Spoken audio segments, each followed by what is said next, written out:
Okay, and I'm rolling. Okay, please state and spell your full name.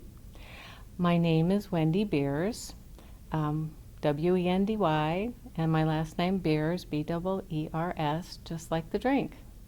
Thank you. When did you join Western Field Ornithologists? I believe I joined in 2016, but I know it's around that time. I joined WFO after being on a field trip through a local birding group where the co-leader, one of the leaders was Dave Quady. And Dave Quady's been a longtime member, and he gave a little pitch about WFO, and I just remember it going in my brain cells that I'd have to look into that. I was a pretty new birder at the time, but it all sounded very interesting. Oh, how did you get into birding? I was one of the, I got into birding probably like many of us that we had the little field guide on the table in the house and a little pair of binoculars, and I grew up on the East Coast, so I was used to looking forward to the first robin of spring and looking at cardinals, and I kind of liked looking at big birds like that. And then in college, my roommate's boyfriend was studying ornithology at UC Davis, and I went on a little field trip with them, and I got a Peterson's field guide, and I learned to start checking off birds that I saw, and it was all very low-level birding, but I was always very much enjoying it. I always carried binoculars if I went on trips, and I was used to getting birding field guides so I could check off things that I saw. But I didn't really take a class until I think it was 2014 to learn how to tell the little things apart. A light bulb went off, and I said, I can't tell sandpipers apart, but some people can. So maybe some people can teach me how to do it. And the same thing with the little ones that were flying through the trees. Others know, maybe I can learn too. So I came into it fairly late that way. That's a wonderful story. Thanks for sharing.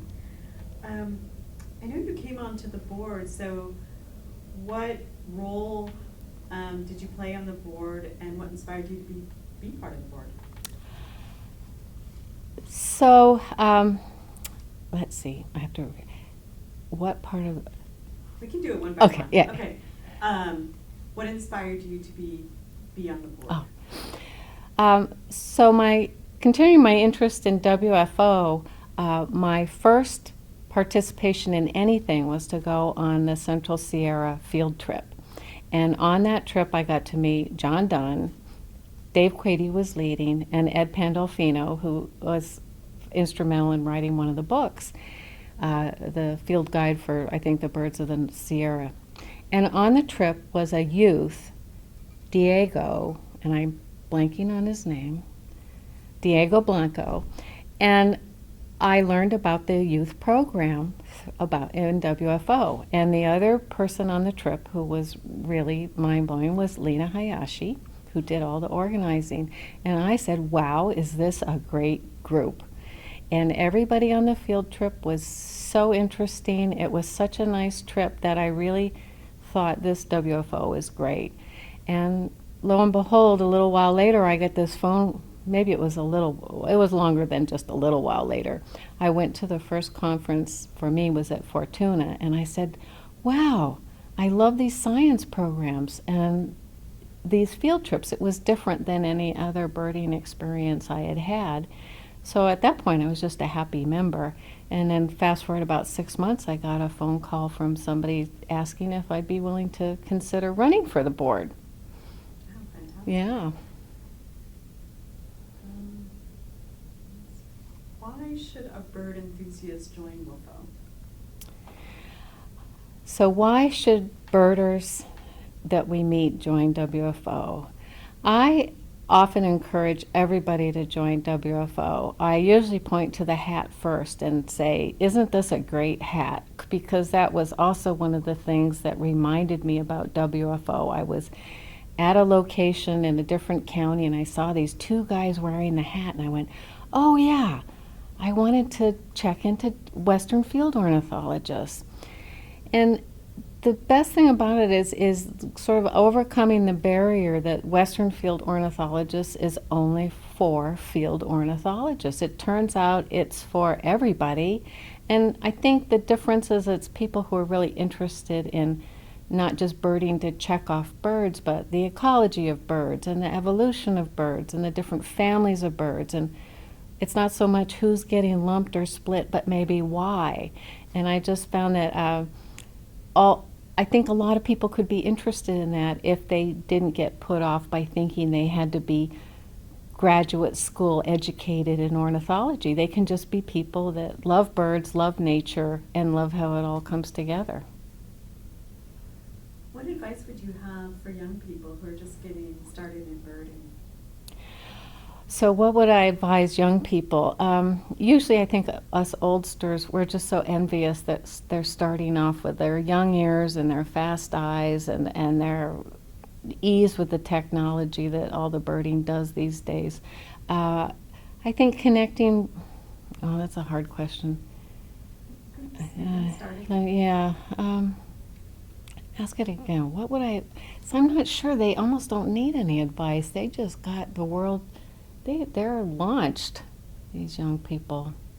Well, maybe, I mean, it seems like one of the reasons that you got involved with WFO is because of the youth. So maybe is there an inspirational moment or story, like with Diego, that you want to share? Yeah, that's me. So what kind of advice would I offer to young people and what might get them more interested in WFO?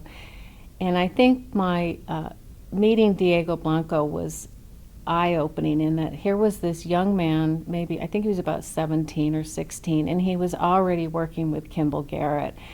And I thought, wow, what a step already in a pathway in this future that he's interested in. And he was getting it through Western field ornithologists. So when I'm meeting young people and they seem extra enthusiastic or even minimally enthusiastic, I encourage them to visit the website. I always encourage them to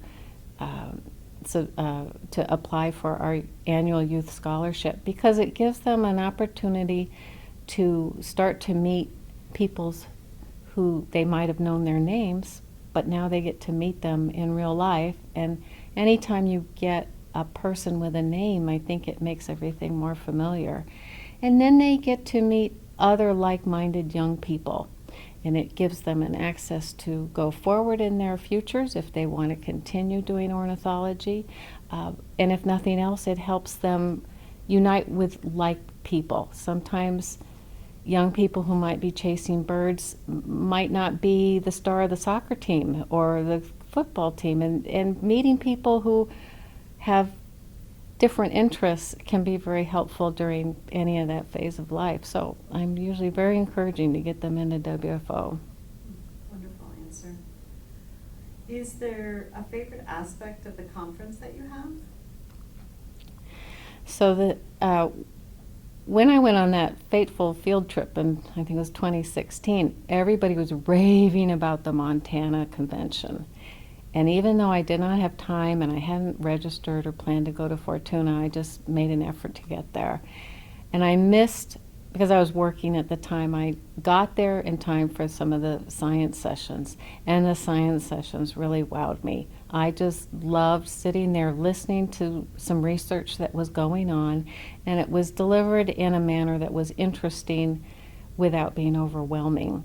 So it was very enlightening, and I enjoyed some of the field trips without the same kind of chasing of birds that you might do on some other kind of field trips. I think you're right. It was mostly the science sessions that I really liked, and by then I'd been getting Western birds, and I enjoyed reading all those the articles I could understand. I enjoyed reading those.